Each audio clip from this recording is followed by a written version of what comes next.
আজকের পর্বটা একদম তোমাদের জন্য নিয়ে এলাম। শুধু তোমার জন্য ধারাবাহিকের আজকের এপিসোড। চলো একদম শুরু থেকে বলি কি কি ঘটল। পুজোর আয়োজন চলছিল পুরোদমে। হঠাৎ করেই তিতলি মেঝেতে ছিটকে পড়ে গেল আর যন্ত্রণার অভিনয় শুরু করে দিল।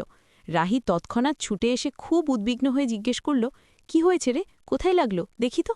তিতলি কষ্টের ভান করে কাঁপা গলায় বলল, দিদিভাই, খুব জোরে লেগেছে, উঠতেই পারছি না, ব্যথায় ছটফট করছি। রাহি তাকে ধরে তোলার চেষ্টা করতে করতে বলল, আমার হাতটা ধর, চেষ্টা কর একটু। কিন্তু তিতলি দুর্বল স্বরে ফিসফিসিয়ে বলল, তোর পক্ষে সম্ভব না দিদিভাই।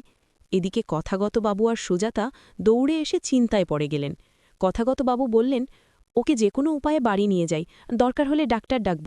ঠিক তখনই পিসি ঠাম্মা বাধা দিয়ে বললেন, মেয়েটা এখনও সোজা হয়ে দাঁড়াতে পারছে না, এখনই ওকে নাড়াচাড়া করাটা ঠিক হবে না। পরমুহূর্তে তিতলি সুযোগ বুঝে রাহুলের দিকে হাত বাড়িয়ে মিষ্টি করে বলল, একটু সাহায্য করো না প্লিজ, আমি একা উঠতে পারছি না গো। রাহুল বিরক্ত মুখে তাকিয়ে রইল, কিন্তু রাহি এড়িয়ে এসে তিতলিকে তুলে দিল। শেষমেশ পিসি ঠাম্মা সিদ্ধান্ত নিয়ে ফেললেন, আজ রাতটা তিতলি এই বাড়িতেই থাকবে। তিতলি মনে মনে খুব খুশি হয়ে ভাবল, আজকের রাতটা পুরোপুরি এখানেই কাটানো যাবে। পরের সিনে দেখা গেল তিতলি বিছানায় শুয়ে মাথা ঘোরানোর অভিনয় করছে।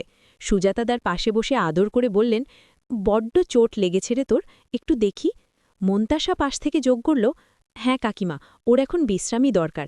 তিতলি চোখ বন্ধ করে কাতর গলায় বলল, মা গো, মাথাটা ঘুরছে খুব, আর পারছি না। ঠিক তখনই রাহি ঘরে ঢুকে শান্ত কিন্তু দৃঢ় স্বরে সুজাতা আর মন্তাসাকে বলল বাইরে চলে যেতে। ওরা চলে যাওয়ার পর রাহি তিতলির দিকে সোজা তাকিয়ে কড়া গলায় বলল, তিতলি, আমার সামনে এই নাটক বন্ধ কর, তুই কেন এসব করছিস আমি খুব ভালো করেই জানি। তিতলি সঙ্গে সঙ্গে স্বাভাবিক হয়ে ঠান্ডা মেজাজে বলল, কেন এত রাগ দিদিভাই, শুধু আমি এখানে আছি বলে? মনে রাখিস, রাহুল এখনও আমাকেই ভালোবাসে, ও তো আমারই হাজব্যান্ড হওয়ার কথা ছিল। রাহির রাগ চেপে জিজ্ঞেস করল, তুই আসলে কি চাস? তিতলি স্পষ্ট করে বলল, আমি যদি সুখী না হতে পারি তাহলে তোকেও সুখী হতে দেব না। চলে যাওয়ার আগে পিসি ঠাম্মাকে সব খুলে বলবো, রাহুলের সঙ্গে তোর বিয়ে নয়, আমারই বিয়ে হওয়ার কথা ছিল, আর তুই কিভাবে এই বাড়ির বউ হয়ে গেলি সেটাও বলবো। এই কথায় রাহির ভেতরটা একদম কেঁপে উঠল। অন্যদিকে বারান্দায় রাহুল খুব রেগে কথাগত বাবুকে বলছিল, আপনার মেয়ে আবার কি শুরু করেছে, বারবার আমাদের পরিবারে এসে ঝামেলা বাড়াচ্ছে, কেন আমাদের এসব সহ্য করতে হবে? কথাগতবাবু অসহায়ভাবে বললেন, রাহুল বাবা, আমরা ওকে আটকাতে পারছি না, ক্ষমা করে দাও। রাহুল হতাশ গলায় বলল, আমি আর সহ্য করতে পারছি না, ওই পরিবারের যোগ্যই না। এ সময় রাজীব চৌধুরী পাশে দাঁড়িয়ে সবকিছু চুপচাপ লক্ষ্য করছিলেন, একটা কথাও বললেন না। একটু পরে পরিবেশটা একটু হালকা করতে পিসি ঠাম্মা মিমো দাদাকে বললেন, মিমো, তিতলিকে প্রসাদটা দিয়ে আয়। মিমো দাদা হাসতে হাসতে বলল, প্রসাদ তো দেবই, সাথে একটা নাচও দেখাবো। বলেই সে মজার ভঙ্গিতে অদ্ভুত নাচ শুরু করে দিল। নাগিন নাগিন নাচবো রে।